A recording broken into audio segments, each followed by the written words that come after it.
Selanjutnya pemirsa, Presiden Joko Widodo resmi menyerahkan presidensi G20 kepada India. KTT G20 ini juga sukses menghasilkan deklarasi. Muhammad Reza akan menyampaikan informasi selengkapnya. Reza, apa saja kemudian kesepakatan yang dihasilkan dari KTT G20 ini? Egan, ada berbagai kesepakatan yang juga dihadirkan pada KTT G20 ini seperti yang tadi sudah dijelaskan oleh Mercy Wijaya sebelumnya, bahwa ada beberapa poin-poin kesepakatan yang tertuang dalam G20 Bali Leaders Declaration yang hasilnya berupa deklarasi yang merupakan pertama kali dikeluarkan dari KTT G20 sejak Februari 2022. Ada banyak sekali poin-poin yang disampaikan tertuang dalam deklarasi tersebut. Bahkan kalau kami terima dari dokumennya tersebut bahkan mencapai sekitar 1186 halaman dari Bali Declaration tersebut. Namun memang secara umum atau secara detailnya ada 52 poin-poin kesepakatan kerjasama seperti yang tadi juga disampaikan, baik terkait dengan isu ketahanan pangan, kemudian isu energi, isu-isu kesehatan, kemudian juga membahas terkait terakhir adalah digital transformasi yang semuanya tertuang dalam Bali Leaders Declaration dari KTT G20 ini.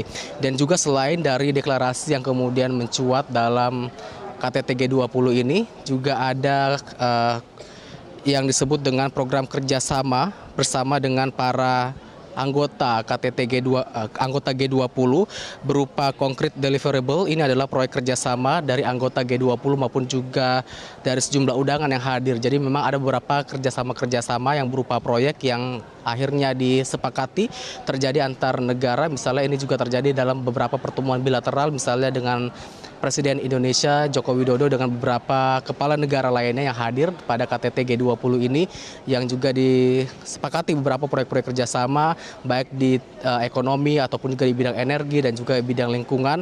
Ini pun juga tertuang dalam output yang dihasilkan dari KTT G20 ini.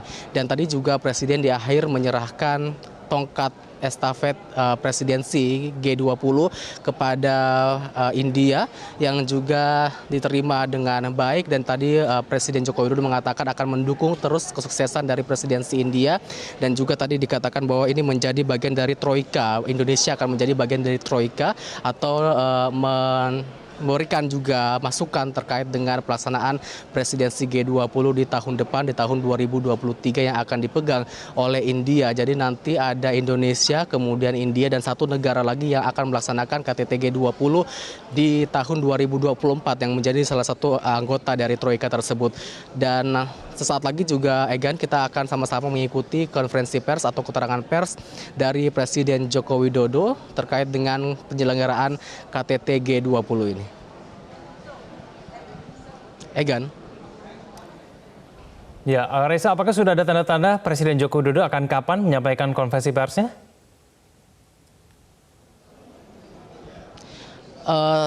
Dari yang kami pantau saat ini, kalau kita lihat di layar besar monitor dari media center tempat kami berada saat ini, juga sudah siap nampaknya untuk melaksanakan konferensi pers, karena seluruh wartawan saat ini juga sudah masuk ke dalam, baik lokal maupun asing.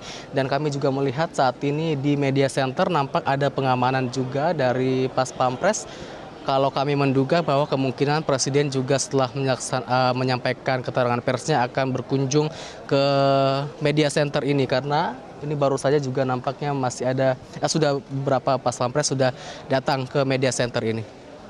Namun kita masih akan menunggu juga untuk pemberian keterangan pers dari Presiden Joko Widodo. Egan. Ya, Reza, salah satu poin penting yang dibahas dalam KTT G20 pada hari ini mengenai transformasi digital. Apa saja kemudian yang dibahas mengenai percepatan transformasi digital ini, dan poin-poin pembahasannya apa saja, Reza?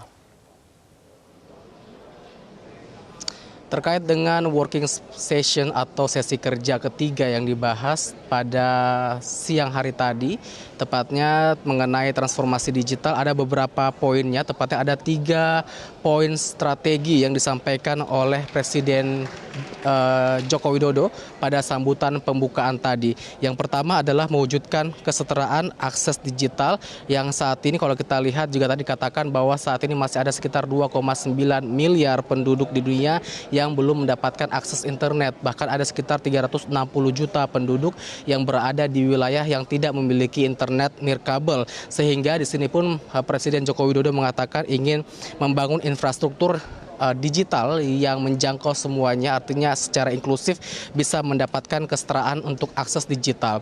Kemudian poin kedua yang disampaikan oleh Presiden Joko Widodo terkait dengan isu digital transformasi adalah mendukung gerakan melek digital di seluruh dunia. Melek digital yang dimaksud adalah bukan sekedar pilihan, tapi ini sudah menjadi keharusan agar seluruh penduduk dunia ini bisa melek digital begitu. Dan dikatakan juga literasi digital ini adalah sebuah hal keharusan yang harus menjangkau semua agar semua dapat berpartisipasi dalam ekonomi masa depan. Ini yang menjadi concern dari Presiden Joko Widodo. Kemudian poin ketiga yang dibahas terkait dengan isu transformasi digital adalah menciptakan lingkungan digital yang aman. Dalam rangka menciptakan lingkungan digital yang aman ini, yang dimaksud adalah terkait dengan kejahatan-kejahatan di dunia cyber, termasuk juga penyebaran berita bohong atau hoax, serta juga adanya perundungan cyber. Ini disebut bisa memecah belah persatuan dan juga mengancam demokrasi. Dan dikatakan juga Presiden Joko Widodo bahwa isu terkait dengan keamanan data atau digital, utamanya kebocoran-kebocoran data, ini juga menjadi salah satu hal yang dibahas pada isu terkait dengan menciptakan lingkungan digital yang aman. Bahkan dikatakan bahwa jika kemudian kejahatan cyber ataupun juga kebocoran data masih terjadi, bisa kemungkinan menimbulkan kerugian ekonomi hingga 5 triliun dolar Amerika Serikat pada tahun 2024. Sehingga ini juga menjadi salah satu isu penting yang kemudian dibahas, termasuk juga bagaimana mampu membangun kepercayaan di sektor digital, termasuk melalui tata kelola digital global. Dan terkait dengan isu transformasi digital tersebut, ini juga sebenarnya sudah masuk ke dalam atau tertuang di dalam G20 Bali Leaders Declaration yang juga sudah disepakati oleh negara-negara anggota G20 maupun juga tamu undangan yang hadir pada KTT G20 ini. Egan. Ya, Reza, salah satu agenda lain yang juga dinantikan adalah pertemuan bilateral antara Presiden Joko Widodo dengan Presiden Tiongkok Xi Jinping. Apakah pertemuan ini jadi dilakukan, Reza? Saat ini kami sebenarnya belum mendapatkan informasi pasti terkait dengan apakah akan jadi pertemuan bilateral antara Presiden Jokowi dengan Presiden Xi. Namun juga kami masih menunggu karena informasi terakhir yang kami dapatkan bahwa pertemuan direncanakan akan berlangsung pada pukul 17.45 yang nantinya pertemuan 17.45 waktu Indonesia Tengah yang nantinya akan didahului dengan menyaksikan bersama untuk uji dinamis dari kereta cepat Jakarta-Bandung. Ini juga menjadi salah satu proyek kerjasama antara pemerintah Indonesia dan pemerintah Cina yang rencananya nanti kedua kepala negara ini akan melihat secara virtual untuk uji dinamis dari kereta cepat Jakarta-Bandung.